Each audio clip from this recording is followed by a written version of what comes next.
You know, Mickey, we kind of have a bright idea for tonight. Yeah, we do. It has a certain vision about it. Yes, very And enlightening. indeed, because you know what? It's Monday night. It's 8 o'clock. You know what time it is. It's time to start your week off right here on Nerd Initiative with Play for Keeps, the show. This week, we're talking about that fan favorite one season wonder, the Visionaries, Knights of the Magical Light. Mickey, Mm-hmm. push the button. I shall. It is a time when magic is more powerful than science, and only those who control the magic control destiny. They are the Visionaries. Knights of the magical light. Visionaries with magical powers they fight. Powers of light which give and speed. Powers to accomplish the greatest of deeds. Visionaries, Knights of the magical light. That's Beautiful. right, folks. We are talking about the Visionaries. Now, if you guys remember, these were a very niche toy line that was put up by Hasbro. We have very, very vivid memories because the technology used for these holograms were like nothing we've ever seen before. We saw them just a little bit since, and we'll talk about some of this. But let's start this off right. Welcome back. My name's Off the Cuff Tom, Nerd Initiative's pop culture connoisseur, and with me, as always, he puts the totem in my spirit staff. He is Mickey Whoa. CWK Smith. Yowzer. I'm sorry, but I'm sorry. I got to live up to the one that I finally did on Yeah, you Saturday. do. The Doctor Who one, man, got you good. It got me. That was pretty good too, That though. was great. What's Oh, going on, man. Mickey? Oh, not a whole lot, man. Just kind of got to relive the fever dream that was Visionaries this week as I did some research Excellent because choice of words. I didn't really remember a whole lot about it, but a lot of it came back as I kind of went through it, and I was like, "Oh yeah, I do kind of remember this." So it was really cool, and like we'll talk more about it, obviously, but I have some thoughts about the past and the future. Yeah. Now, let's talk about real quick any pickups this week. Yes, hold on. Because I got one too. So I was thinking about this. I was like, I really didn't get anything, but I did get two things, small things this week. And I don't usually do a lot of Funkos, but there were two that I came across that I had to have because I only buy the ones that are really important to me.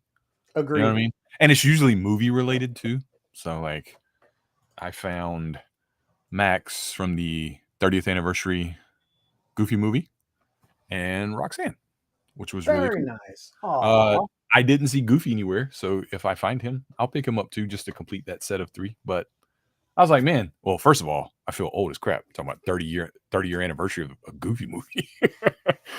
But I love that movie as a kid, as a teenager, and as an adult. Like it's grown with me, and I've shared it with my kids, and they love it. And so when I saw those, I was like, good memories. I want those. Funny story. I actually interviewed Bill Farmer when I just did the recent Syracuse Collectors Con. Hopefully I'll get that up on, I don't know which channel. But I did give him a question that he's never been asked in 30 years. Oh, really? He talked about his various other voices, international voices, and does Gorsh translate? Does it? He said, you know what? I don't know. So that means I did my job. The only thing I picked up this week, and it is not here in the studio, it is for the new studio. Ooh, boy. Is I splurged and bought 4 official IKEA Billy bookcases. And if you're a collector, you know these are the bookcases to get. That's awesome, man. I can't wait to see the finished products. Oh, trust me, my back can't wait to have to pick those freaking boxes up again because they're 81 pounds each. Yeesh. Times 4. Team lift. Yeah, I did the first part, and then luckily my wife helped me with the other part. Yeah. We both went, I got a chiropractor appointment later this month. Or week. My goodness. But aside from picking things up and putting things down, was there any good toy news this week? I don't know. Let's find out.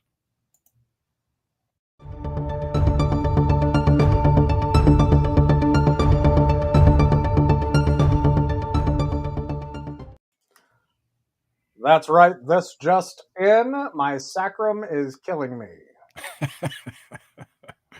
And do your Oh, anatomy, folks. That's an actual part of the body. you made that up. No, he's telling the truth. Mhm. So not a ton of toy news really, but a few cool things that either came our way or we searched out on the net. One of those things being Wandering Planet Toys Mhm. launching a line of The Prisoner.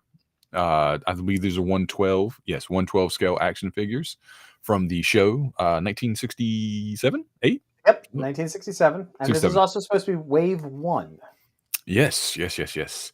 I don't know a lot about Wandering Planet Toys, but I mean, these do look kind of cool. I'm not a big Prisoner fan, but They've done other figures like Nancy Drew. They've also done Laurel and Hardy as well. okay. Well, So, see, that makes sense. Like they're that niche, toy company, action figure company, if that's something you're looking for. mhm. Um, so this is Patrick McGoohan, I believe. Is I don't know if it's the actor or the character name because I'm not super familiar with the show, but Mhm.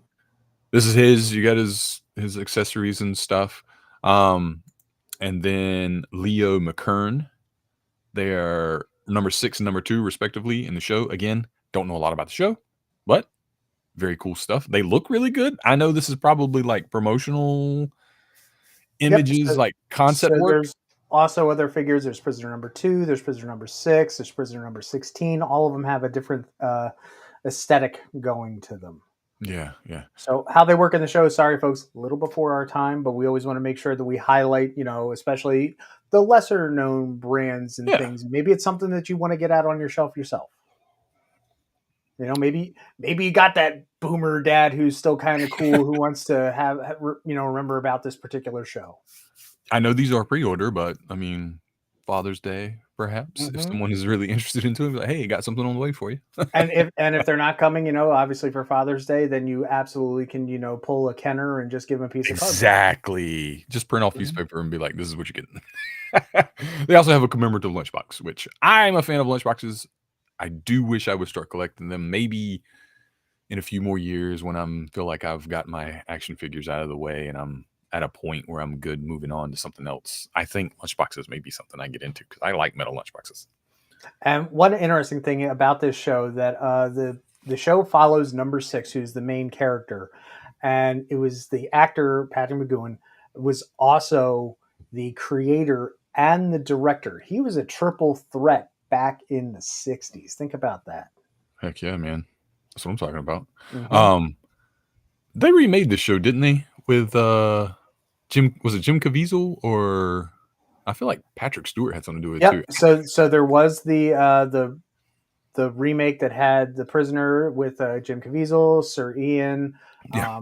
Ruth Wilson, and Haley Atwell was attached to it as well. It was on Okay. AMC, and then again with the okay from the British television because it was a BBC show originally, if I'm correct. It did have like I know this is silly, but just looking at Steels, it has that Doctor Who vibe. Somehow, in some way. I Just was gonna say Bond esque, but I that got you. too. Like it was like both. That's two things I thought about. I was like, dang, this is like, yeah, it's pretty cool. Hmm. Though.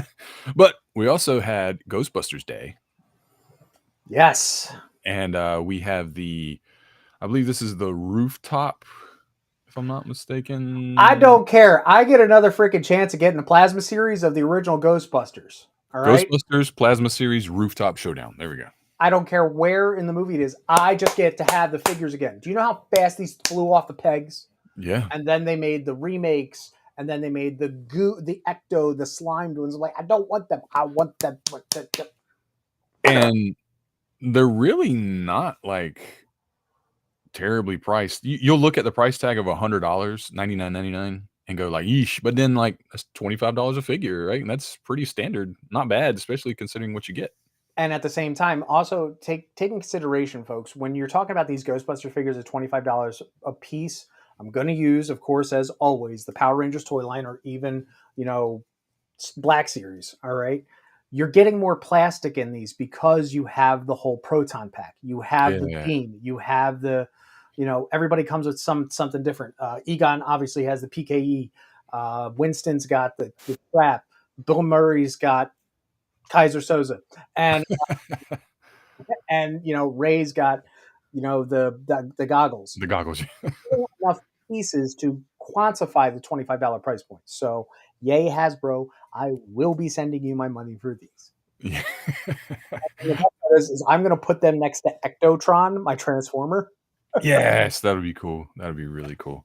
But yeah, those are on for pre-order now on Hasbro Pulse. If you're a big fan of Ghostbusters like myself and Tom, obviously, maybe something you want to look into, right?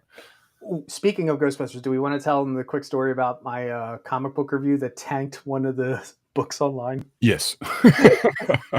So Ghostbusters had a crossover tie-in book for Frozen Empire, and I gave it the worst review. And if you look it up on certain review sites, it combine everybody's things.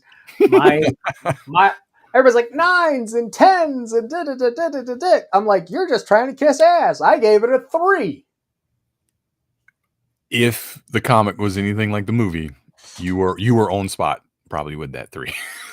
No, I just solidly gave it a 3. I'm not Yeah. movie aside. You got to take everything for what it is. I solidly gave it a 3. They gave me such a bait and switch. Like, here's a beautiful art cover, and the next thing is, I think I said it looked like Calvin and Hobbes.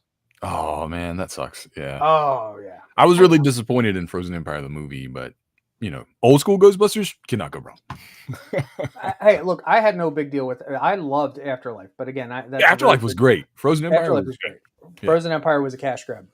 Yeah, for sure. say it. Definitely. Absolutely. But speaking of the old school Ghostbusters type, we do have a 1984 edition of the Proton Pack that HasLab, they dropped one of these not too long ago. I think it was more updated, but this is like 1984 screen accurate Proton Pack right now. It's not, I don't think it's a HasLab either. It's just, if you want it, come and get it or pre-order it. You know what I'm saying? So that's good. So here's the thing, Ghostbusters fans, okay? If you want to get this, go get it. And honestly, I gotta say, I don't need to get it because I'd much rather just buy the one from Spirit Halloween. Because honest to goodness, folks, that one sold like, gangbusters of Ghostbusters. But on top of it, it was so accurate and so good for like less than $30. I have seen so many cosplayers at shows just update and modify them. Yeah. We had the New York Ghostbusters at that one convention, and like, yeah, man, this is great. This is a great starting place. Like, if you want to get into light cosplay, this is it.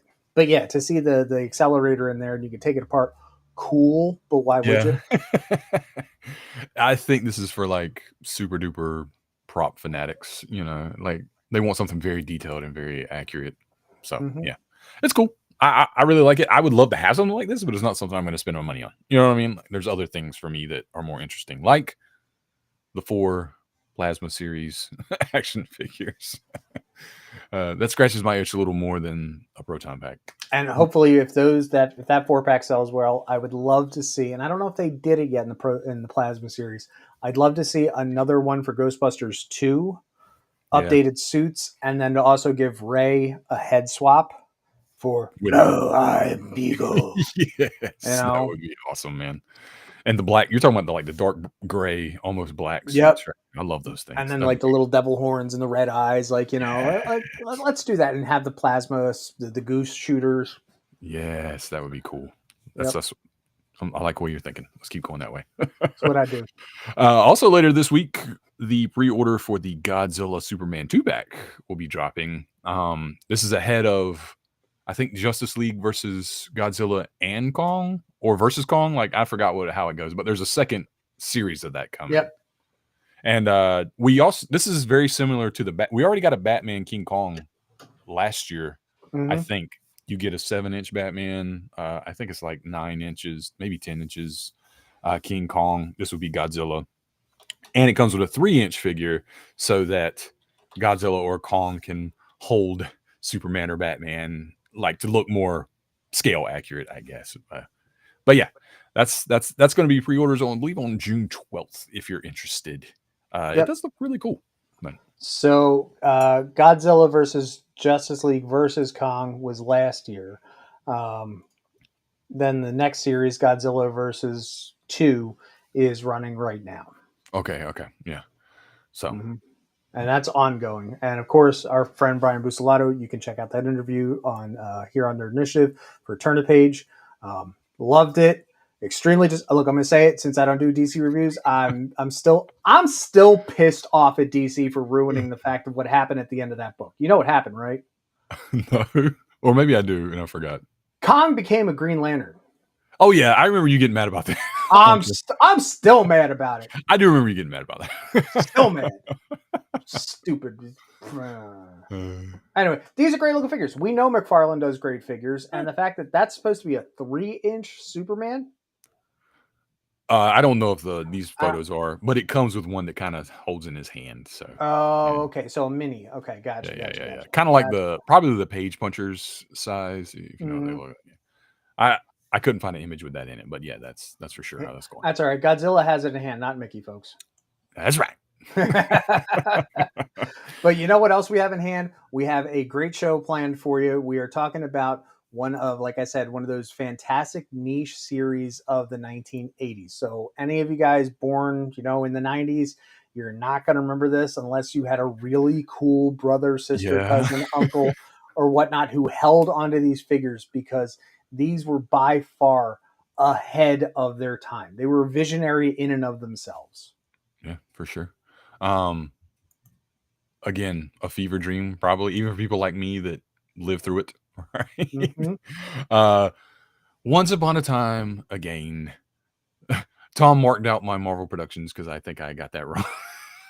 Well, no, because what we're talking about here is that, Hasbro and Sunbow were very famous for doing their shows all together in conjunction with Marvel Productions. So we're talking about, G.I. Joe, shows of that particular Transformers, things like Transformers. But this one was the last show that Hasbro produced with Sunbow, so they didn't use Marvel. So we thought we were getting the unholy trinity of the cartoons of the 80s, of the 22-minute advertisements.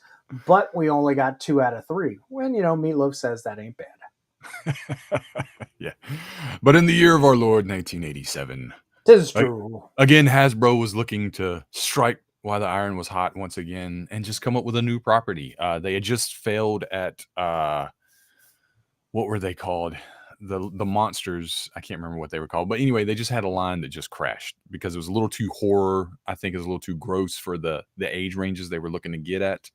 I'm so mad at myself, but I can't remember the name right now because the Inhumanoids. Inhumanoids, thank you very much. Yep. Yes, but anyway, they were looking for a new property to get the toy sales rolling, and Inhumanoids was a huge flop, so they moved on, tried to come up with something else, and that was Visionaries, Knights of the Magical Light. Right. So here we're getting the band back together again. Hasbro, Sunbow. Let's do this. Let's crank out a 22-minute commercial. And let's sell some toys, baby. Right? Yeah. So they've had a lot of success, as you can see. G.I. Joe, Jim, My Little Pony and Friends, Transformers. The formula was there. All right. So we're going to try again. And that was Visionaries. But what do we do? Like, what's this new Visionaries, right? Let's take G.I. Joe. Let's take King Arthur and the Knights of the Round Table. And let's take a little splash of Dungeons and Dragons in there, right? Mix it together. And what do you get? You get Visionaries, the Knights of the Magical Light, because to me, it feels like they had vibes of all those things. There was something else there, but I couldn't, to deal with like the totems, the animal spirits. I couldn't figure out something that had that vibe. So maybe this was new at the time. I don't know. But Knights are cool. You've kind of got that G.I. Joe vibe with the vehicles, and there's this war between the good guys and the bad guys. And then there's magic involved, right? You've got Merlin, excuse me. Sorry. I mean, we're also coming off, like the He-Man run. We're also coming off She-Ra, Thundercats are all around the same time. And these are all being produced by other companies. So, definitely you could see Hasbro wants to cash in and get some of the magic as well, literally and figuratively. Yeah, because we're talking about 87 is when Masters of the Universe, the movie, came out, which kind of crashed He-Man. Sorry, even though I love that movie. And then we'll talk about it more later because 87 was a big year. I look back at 1987, I was like, holy smokes, that was a good year for us, like kids and adolescents. Like, it was a good year. But yeah, so Wave 1, They pumped out 8 carded action figures and 4 vehicles with action figures. And they were all released after the series ended, right? Now, were the figures released with the vehicles in addition to or copies? In addition to, they were unique characters, right? You didn't get like doubles. So there were certain characters with the vehicles that were not part of the 8 carded series. Yeah. Nice. But yeah, speaking of the animated series. Yep. So on the flip side, we also had the Visionaries animated series that happened right on TV. And it only ran for 13 episodes. It was all storyboarded here in America and then animated in Japan by TMS Entertainment. And of course, being this is the Sunbow and Hasbro and not necessarily Marvel for this show, we had to, recycle voice actors. Because in the 80s, let's be honest, there were 20 voice actors, that's it. And even still to this day, there's less than 50 that, just have are in the big rotations unless you're a niche character. Yeah. And of course, one of my favorites, Leoric, who is the leader of the Visionaries, is voiced by the great Neil Ross. Or, as our friend Rich likes to say, Shipwreck! All right, that's a little in-house joke, folks, so just roll with it, okay? But yeah, Peter Cullen was in it. Neil Ross. The voice cast is impressive to say the least. There was a lot of, like you said, a lot of layovers from G.I. Joe and Transformers. Chris Latta. There's a character, I think it's, what's his name? Cyrex? Kravek or something like that. Yeah. Literally Starscream when he's literally Starscream. Like, I know that guy. Or Cobra Commander, if you like. Yep. And then Merklin, as Mickey mentioned, is a completely original character. So it started, made just for the cartoon because we needed a plot, we needed a reason, even though it's a 22-minute commercial.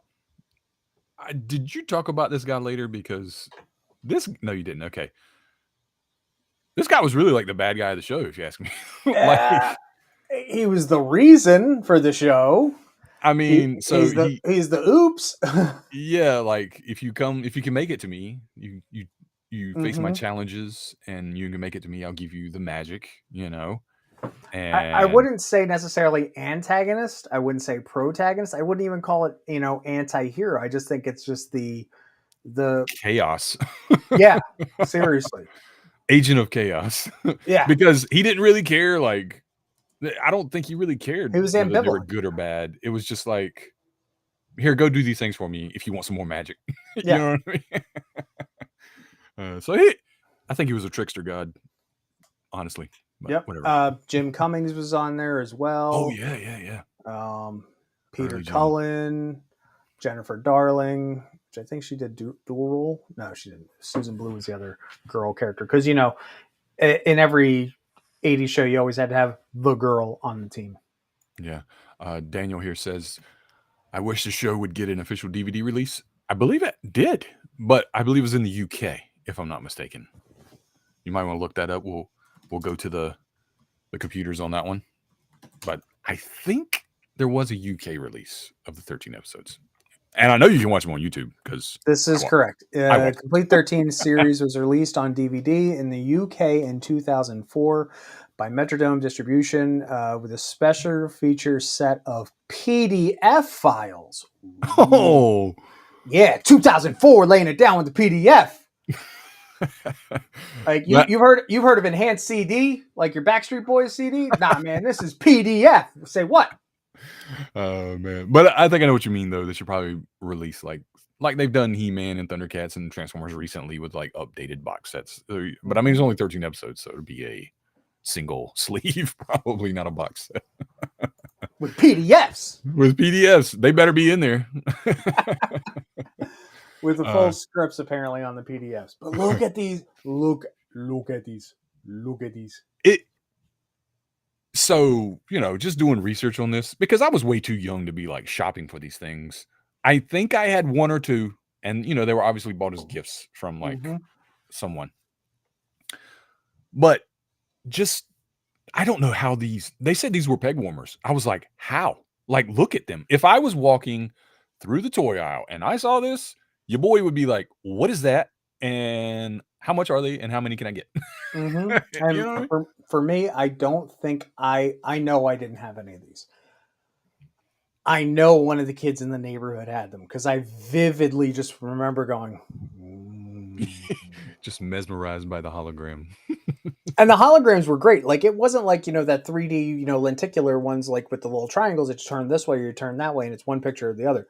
These had form. These had shape. These Yes. had depth, ladies and gentlemen. Yes. Yeah, which ultimately kind of led to Led to the demise. 'Cause demise, which we'll talk money. about later. But yeah, so like I said, we had that first 8 figures on card, hmm 4 Spectral Knights and 4 Darkling Lords. I love like the Darkling Lords uh totems. I don't know what else to call them right now. I know they have a specific name, but I'm gonna call them Mhm. totems. So I love that the leader is a mollusk. Like when there's a mollusk, and I was like, okay. And a gorilla, I was like, oh, there you go. Now we're talking. But why not go for something just a little bit different? Like, oh, Yeah, look, yeah, yeah. bad guys are dragons and or spiders or insects or something. Just here, have a freaking squid. Yeah, yeah, exactly. So I think I'm just going to try to name off the top of my head. Like you had the lion for the leader, Yep, obviously. Leoric, who had the lion. You had a wolf, you had a fox, you had Yep, a eagle or a bear, falcon. I can't remember. I, cheetah, that's right. eagle, There you go. and dolphin. That's right. Because the girl gets the water one. I'm Both sorry. both of the girls. The other one was a shark. The bad guy was a shark. The bad guy girl was a shark. Of course, because they had, we can't have, the women have to be on even footing because it's the 80s. Yeah, yeah.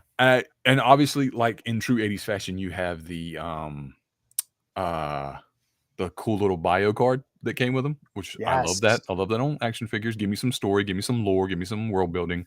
One thing, and totems. That's what I was trying to think of. Thank you, Ken. Totems is the word or is that what I was saying? That is what I was saying. You said totem, yeah. Okay. One thing, and I didn't make a slide about it, that I noticed. All the good guys were clean shaven, except for the Leoric. leader. The leader had a mustache, and all the bad guys have full beards. And I was like, okay, I see how this is. Even the girl. No, I'm kidding. Yeah, maybe she did. Yeah, and that's something I noticed. I was like, that tracks because I feel like a lot of bad guys in the 80s and 90s had beards. That was Dude, just kind of the thing. And you know where that all goes back to, right? No, what does it go back to? Mirror Universe Spock. Oh, God, with the goatee. Yeah. Yep. Dag on it. You got us. Oh, we're going to get to there. Yeah, we will. We'll get there. We will. But on the flip side, the Darkling Lords, which I can't stand the name because, Spectral Knights. Great sounding. Hello, we're the Spectral Knights. And we're the Darkling Lords. Like you couldn't. It's the 80s. Like we had so many great names for things, but everything was dark. Lords. Everything was dark. There was bad guys.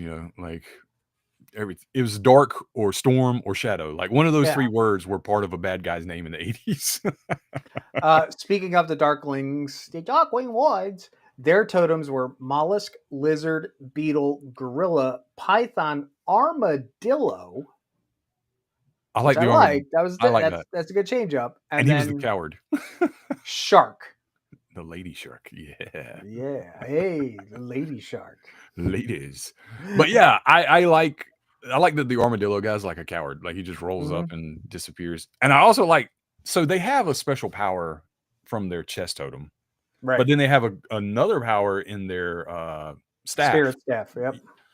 Which is usually like a big one. But are both of them kind of like a one-shot thing? I feel like the staff one is a one-shot thing. Like you rolled a nat 20 and you get to do this. It's a limited power that they only get X amount that they can use. And if I remember correctly, they have to, time to recharge them or whatnot. Yeah. So it was kind of like, it's like, well, here's my sidearm and here's my freaking bazooka. Exactly. So that was cool. And they usually kind of gave them like a different dimension to, or like angle. A third dimension. Yeah, there you go. Something that was really cool about these, and you guys know I like my vehicles, was the vehicles. Like these were kind of interesting. They weren't really diverse in color because, but it was cool. It was a basic little, this was a Lancer that come with a unique character, right? It wasn't just a repeat. Mhm. And the same with, I think it's the Citadel something. I can't remember what it's called, but that was cool because you could carry 2 extra guys and those came off and flew around. Yep. I thought that was really cool. And it was also cool that the vehicles themselves had totem power. So Yes. that could be activated by the driver. By the way, the driver did not get a staff because the vehicle was kind of their extra power. So that was also a cool little dynamic as well. And you're right. The basic forms were there and good, and simply because they were spending the money on the stickers. Yeah. Also, we didn't really talk about it, but usually all of them had a foil on the other side that kind of like it was either like an opposite to their power or like a counter to their power or something like that. So that was pretty cool.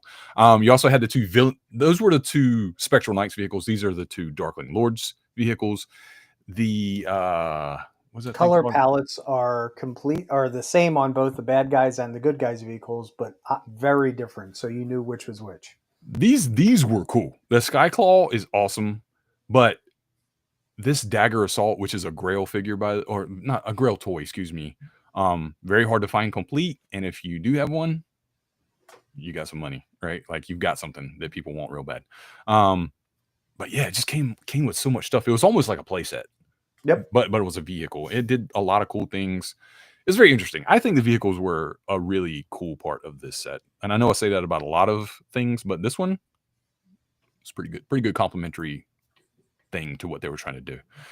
I like this because the same time Visionaries came out, Tonka came out with Supernaturals, which was their hologram effect thing. Which were just as good. Now I know I had a few of them. Yeah, they were.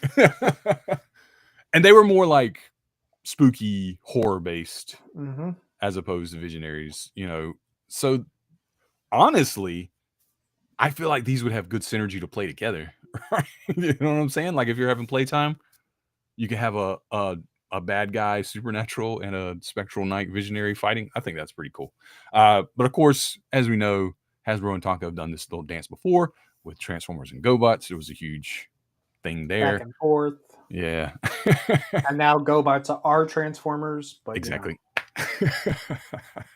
So who knows who owns Supernaturals? Maybe they're, maybe, for all we know, because it's Hasbro, till all are one. Yeah, exactly. And then there was Wave 2. Wait, no, there was not. And they have the prototypes. Everything's sitting there.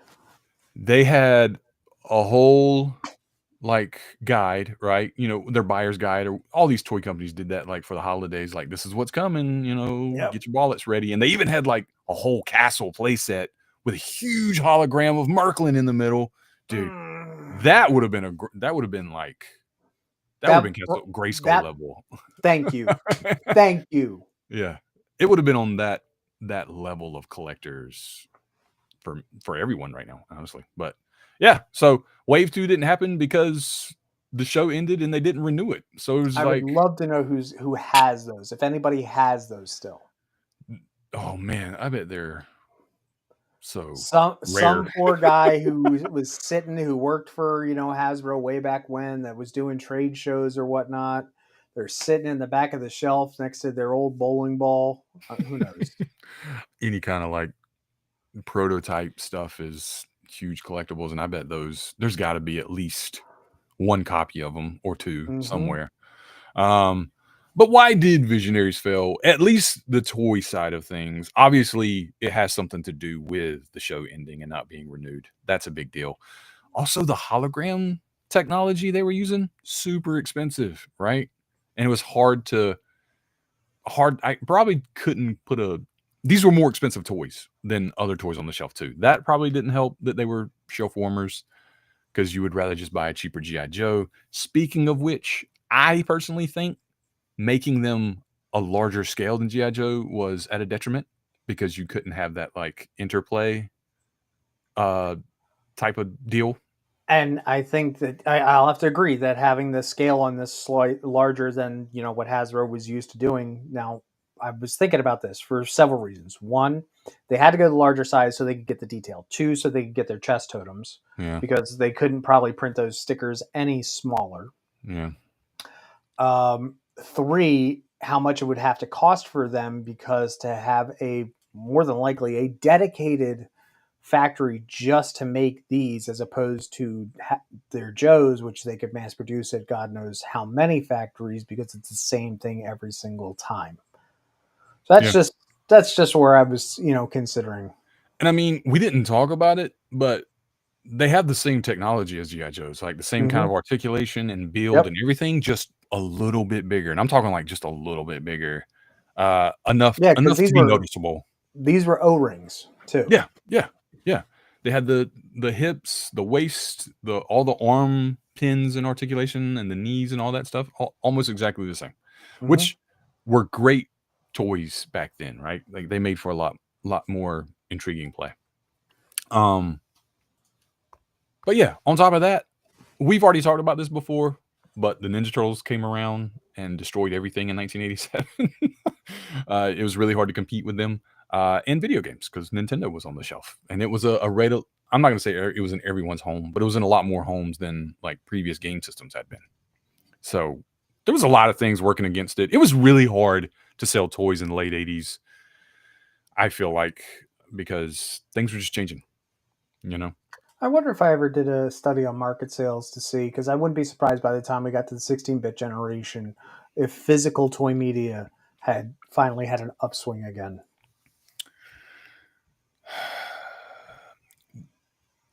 So the only thing I can remember in the 90s that kind of, I'm not going to say turned the tide completely, but Lego Bionicle kind of changed things when it came to like toy collecting, and it almost rivaled it stood its ground pretty well. Like I remember it being a big deal. That's the last like toy like that I can think of. Major toy line of the 90s. Yeah, I can agree with that. Other than that, it was all stuff like Trolls and like I mean Ninja Turtles were still pretty prevalent through the early 90s. And all their knockoffs, so Bucky O'Hare, Street Sharks, all the animal hybrid anthropomorphic turtle knockoffs. All that stuff was taken over. It was a change. It was a change in attitude and a change of culture and all that stuff that really kind of hurt action figures. Not hurt action figure sales, but changed action figure sales in a way. So changed the market. Yeah. So Visionaries said adieu. It did not solidify that new empire that Hasbro was hoping it would be. Yeah, it just fell off. They have a pretty good collector's market now, though. Like, pretty popular amongst 80s kids still looking for them, collecting them. But also, we had a Marvel comic series. Yep. So the Marvel Comics ran for 6 issues in 1987 and 88, just around the same time the show was on and / canceled, and the toys, same deal. Ran for 6 issues. Number 1 was a simple comic adaptation of the pilot, and the rest had a massive lore change because who's going to read it anyway? It's already canceled. Didn't the last issue cross over with Transformers or something like that? They did actually have some crossovers that was unrelated to this. Okay.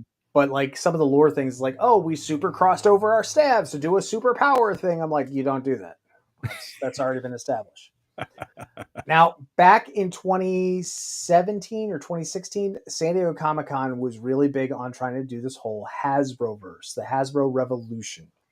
This was the San Diego Comic-Con exclusive pack. So we've got Jetfire, right? Mm-hmm. We've got Action Man. We've got Leoric.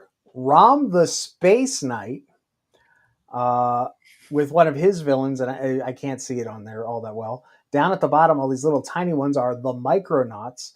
And then Matt Tracker. Now, from Mask. Now, this Matt Tracker was a little bit different. One, we finally established Matt Tracker in G.I. Joe, of which I know somebody in our bullpen may have noticed his helmet in the new Skybound books. Thank you, Mickey. That's all Mickey. Like, that was you, right? No, that wasn't me. That wasn't you? Oh, that might have been Joey. Cheers to Joey for catching that. It's probably Joey. Probably Joey. But This one, believe it or not, they actually made Matt Tracker African American. That's why you don't see him with his mask off. Oh. Well, there was some backlash. What do you Oh, expect? I totally understand and like believe it. Mm-hmm. But I mean, to get your hands, like, I remember this set coming out, and I'm going to my wife, why don't I have this? Stupid con exclusives. Oh, don't even get us started. With San Diego Comic-Con coming up next month, folks, we're going to do a whole recap episode of that as well, because that's what we do. Yeah.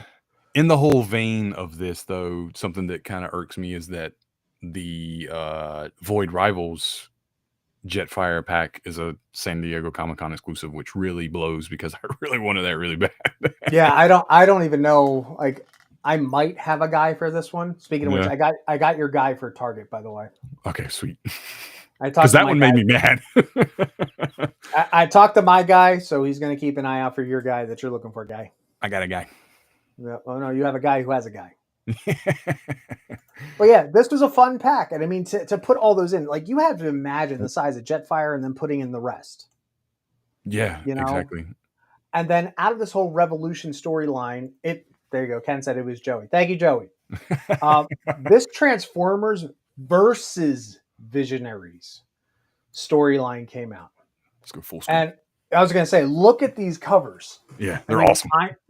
Ironhide, and I mean, they've completely revamped the whole idea of what the Visionaries are. You look at Cybertron being covered with, decay and debris of other Transformers. You might recognize a few faces. They've just completely turned what we knew as Visionaries on their head. Big one in particular, if you take a look all the way to your right, where you see Ironhide, and there's that particular character underneath. Do you know who that is, Mickey? I can't quite tell. Well, on the next one, as that should be loading, everybody got an upgrade. So you can see the whole team here. And one great thing that did come out of this, because we were talking about how in the 80s you had the whole team and the girl. This show was very white. Yeah, for sure. So having that said, Daniel, I will answer that question for you later. That has been brought up. I'm not going to make anything talk about it on air. Okay. But if you take a look, this is the whole team. So Leoric is all the way up there at the top. As I'm pointing here, they have made him African American, but they kept him with this big, huge lion's mane. Yeah. And all the characters are still there, just in these new upgraded forms. And like this, like, Hasbro, make these. Yeah. Bring this back. Like this, come on. You guys are cranking out shows like nobody's business. I mean, you're still making Earthspark, which is okay. But to take Earthspark technology like you're using in Transformers, do it with this show. My God. Yeah. While we're on this subject, because this is something I had thoughts on, I was like, this feels like a franchise that could thrive now if you were to take it.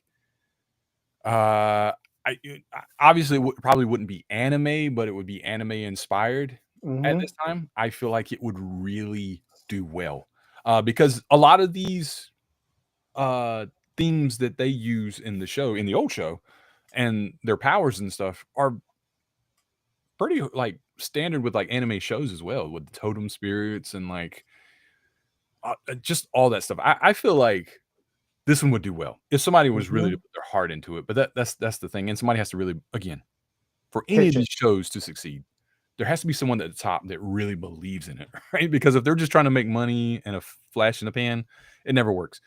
If you're cool with like building up something cool and they're patient with it, it'll work. And I feel like this show would really, really work if they would try.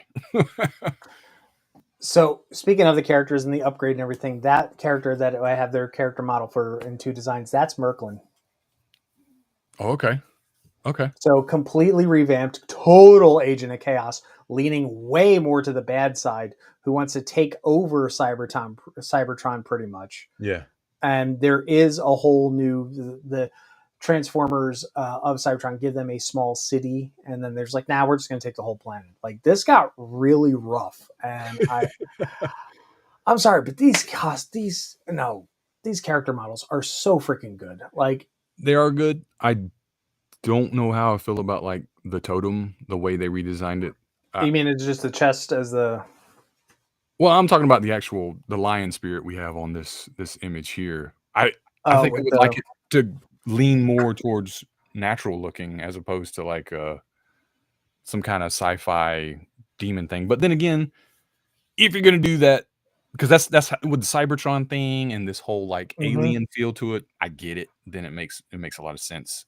Yeah, But follows the aesthetic. yeah, but yeah, that's something else. So this all takes place on a planet called Prysmos, where the sun's aligned and destroyed all of like electronics. Technology, yep. So One huge, massive EMP. yeah, like civilization was over as you know it. And so they seeked out magic for power and stuff like that. But it's just funny that this is an alien planet, not Earth, but they have lions, gorillas, armadillos, like all the same animals. But I get it because they're familiar to us. We would know what they are as kids. But that's a good giggle to me when I think back on it. I was like, man, so I would understand now looking at that lion why it would look different because it's on an alien planet. But yeah, this was something that I would love to see back. I remember holding the figures in my hand, playing with those holograms. I would like to see it. I think Hasbro is missing out on this. Yeah, and like you said, those holograms were top notch and like ahead of their time, and like a real big selling point for these, and a collector's point now when people see them because it's kind of hard to find them intact. And I was going to say, how many lines have we seen, even just in regular collectibles or toy lines or whatnot, that have still had that degree of holograms embedded in their figures 30 years later? Yeah. None. It's something to think about. I know Hasbro's not listening to us, but it's something to think about. If you still hold, I don't even know if they still hold the license. I assume they probably do hold the license for that. Yeah, if it was most recently with the IDW books, more than likely Hasbro that's right. still has it. Do I think another company could do well with it? I think they could, but I think Hasbro is really sleeping on this. I know that they were working on something with Rom the Space Knight. It was like, oh, great, you talked about that in 2017. Now you're finally bringing it back. Yeah. So who freaking knows? I know. Micronauts turned into a flop. I know that they're part of the Hasbroverse, the IDW comics. So that would be G.I. Joe, Transformers, and all that. But man, these guys would synchronize so much better in the Thundercats universe. Like that would be. I think you're right there, but and you're right that it's the IDW, but that's also the last run of Transformers and Hasbro. So we haven't seen anything yet in the Skybound run, which we're covering. Yeah. More than anything, even though it would be fun if in a Real American Hero we saw Leoric just pass by and go, "Hey, what's up, Shipwreck?" Which I'm down for. But put it out there. If Kirkman can come up with something to add in Visionaries to the Skybound universe, go for it. I think they are doing an amazing job over there. They don't need anything else. Yeah. But just saying, hey, Kirkman, hello, hi. We're your friends over here at Nerd Initiative. You actually like us. Throw them in. Not that I haven't talked about Matt Tracker at Comic-Con, and y'all went real quiet real quick. There you go, Daniel. There's the story. Got my eyes on you. But yeah, Visionaries, man. If you saw this and you don't know what we're talking about, I highly recommend going on YouTube and watching all 13 episodes. Yep. One of the great things that we didn't talk about in the show, besides the voice cast, are the spells. Yes. So for them to have to, call out their totems or their whatnot, they had to do all these great little spells, which is like almost Shakespearean to a point. Like, whispered secrets of shattered age, I summon you, renew this sage. Yes, I have the whole list of them on my second screen. Okay, I was looking them up. You got them though? I'm not gonna look them up. I got them. If we get enough microphones in the chat, I'll actually do them all. Oh, that'd be cool. Yeah, let's hold on and see if we can get enough microphones. I need 20 microphones in the chat, and I'll do it. And Mickey's going to look up the other ones, and he'll do one. Yeah, I'll do some shit. But yeah, Daniel, very good call. You know what? You are right. They did also have a really good hologram line in their stuff. Skeleton Warriors. That was a good one. that was one. I believe they were 90s, not 80s, Mhm. were they? So that was a good one too. That was I remember collecting those. I had those as a kid. Those were a big deal to me. But again, gone with the wind like all my other stuff. Yep, and that was another one of those really great, anime inspired, high action, heavy hard rock style shows. Yeah. I remember they had on Skeleton Warriors that one undead bad, guy who decided to defect to the good guys. Wow, jeez, this is It's why all coming back. this is why I have that name. But yeah, there's all kind and the bad guys had like the best, bad guy names: Darkstorm, Recon, Mordred, Sindar, Kravex, Lexor, Vera Luna. It's good stuff. And the bad guys like Feral. And the animation was pretty good. Like as we said, I mean, they made G.I. Joe and Transformers too. I mean, this is on that vibe, on that same spectrum, right? And the intro is fantastic. I know I kind of cut it off and went in 2 hours, but if you watch the whole thing, you're like, this looks pretty awesome.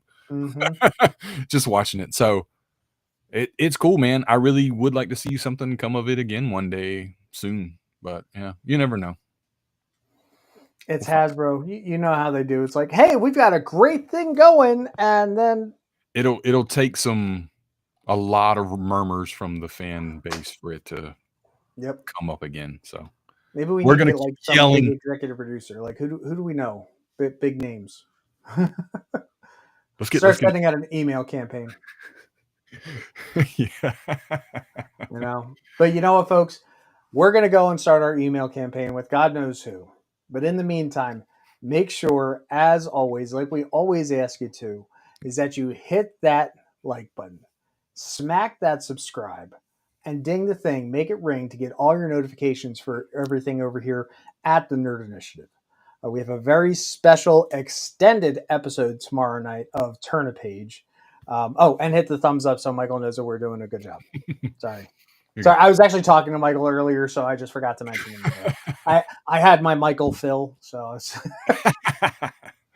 But yeah, we got a very special episode of Turn a Page. It is an extra long episode, and you will. Yeah, we talk a lot of things. Trust me. Okay.